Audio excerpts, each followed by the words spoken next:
nice to have you folks back here at Murphy's Welcome to My World. And this is episode 15. This is going to be a fun one. I just recently got in the mail a brand new kit from my friends at Northeastern Scale Models. I've put together a lot of these in-scale laser cut wood kits before from these folks at the Northeastern Scale Models. They're always exceptionally well cut out, well thought out, well designed, lots of detail. And I'm going to show you how this one goes together. So why don't we have a look inside of the box and see what came.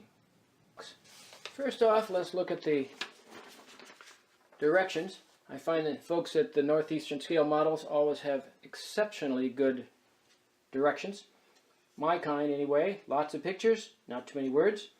You'll also find that all the pieces that they give you are exceptionally well cut out with lots of detail already built into them. Lots of extra tidbits, lots of trim. You've got all kinds of extra bits that they always include. Looks like they have some backing included in this one. They always have things like steps and handrails. This one comes with gingerbread, look at that.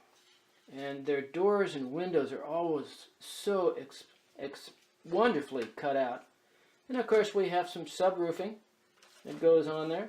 And then they actually even give you roofing to go along. Sometimes I use the roofing they give me. Sometimes what I do is I use metal.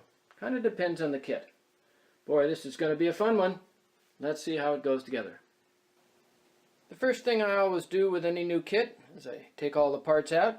I look carefully at them, checking for any missing or broken bits. It's much better to catch them now before you get started on construction.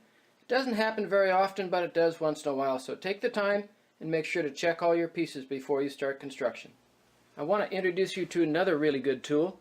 This is a sewing mat. You can get them at most of the hobby shops or the sewing shops. It has all the grid lines on it. It really helps a lot in making your models square and true. It just helps a bunch. You ought to get one. Now this next step is possibly the hardest for me personally. It's deciding on the colors. Are you going to paint it? Are you going to varnish it? Are you going to stain it? Or one of my favorites is to use weathering powders, which you can see here. That's what I'm using right now.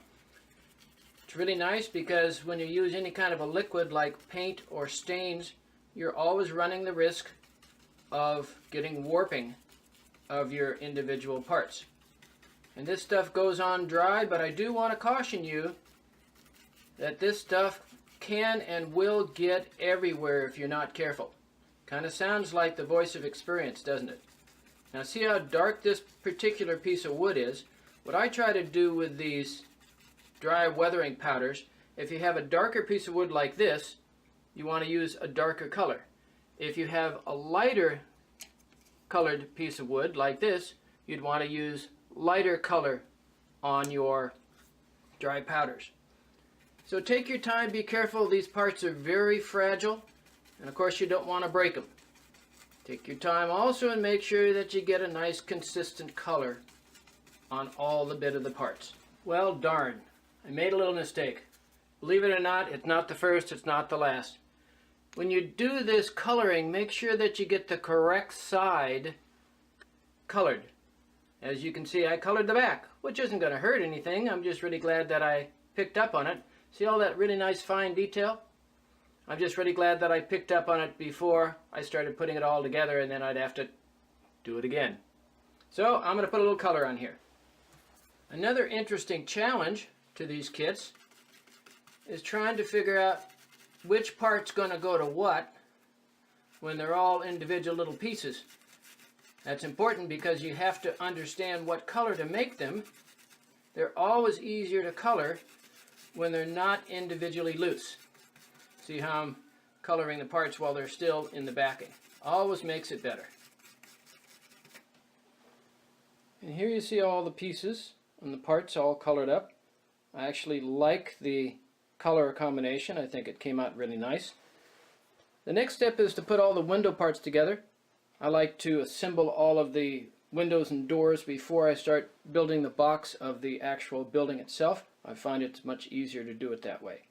So let's see how all these parts go together. The next step is starting to put together some backing. You see all the backing that I put in place here. What that does is it helps keep the bits and pieces, the parts, from warping as you glue them together, because the moisture in the glue will make them warp. We're also starting to put in some of the window backings, which are exceptionally cool. And you'll see all of my little helpers here, my handy helpers, which are just the best thing you can ever do. You need a set of weights that you can put on things to make sure that the glue holds it together correctly.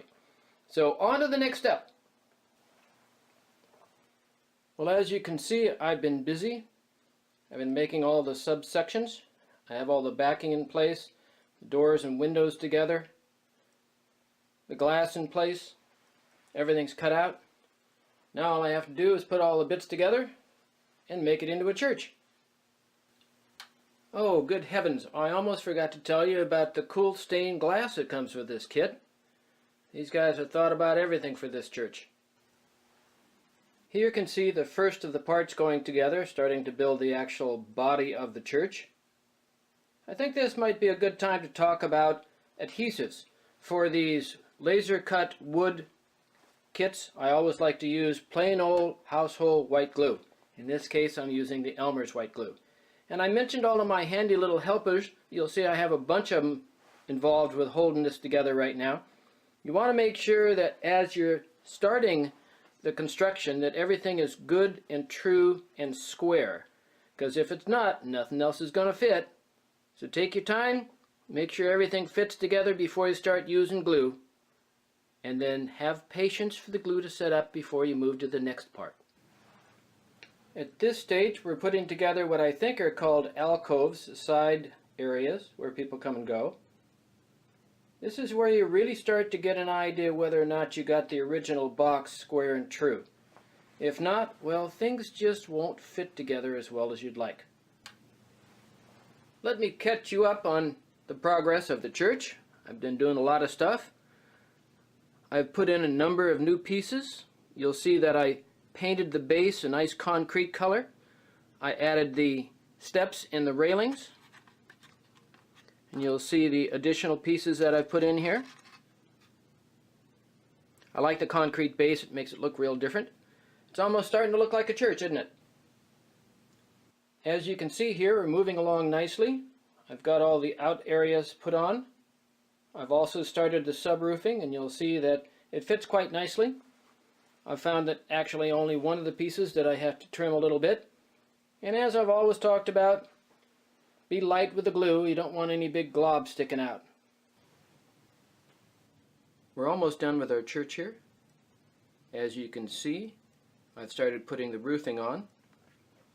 This is the provided pre-cut roofing, and you'll see it fits in there quite nicely. Goes together well. Put a little glue in the back.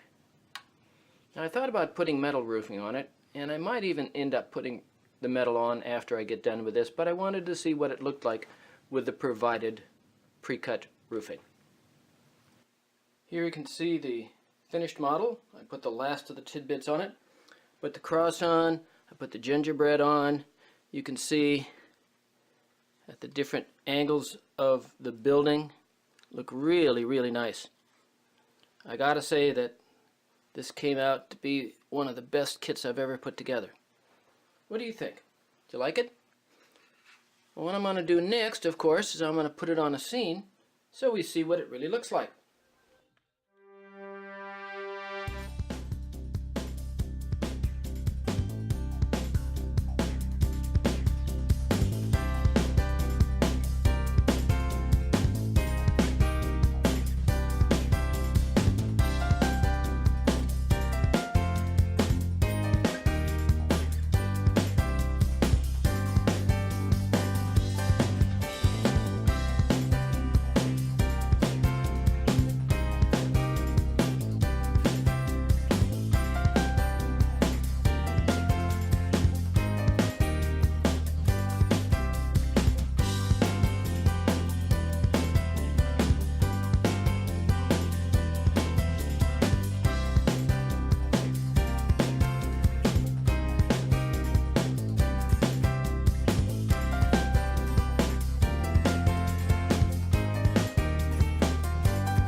Well, there you have it. Episode 15 came out to be just way good fun. The Northeastern scale model, Gothic Church, in-scale laser cut wood kit, turned out to be just a beautiful model. Every bit as much as what I had expected from the company. If you guys had as much fun as I did putting this together, you should give a little look onto the website of the Northeastern scale model, folks. They're bound to have something there that you'd like to build and put on your layout. So go have a look. I'm sure you'll be pleased. Thanks for joining us here in episode 15. Be watching for episode 16. That'll be out soon. Come and see us again. Bye now.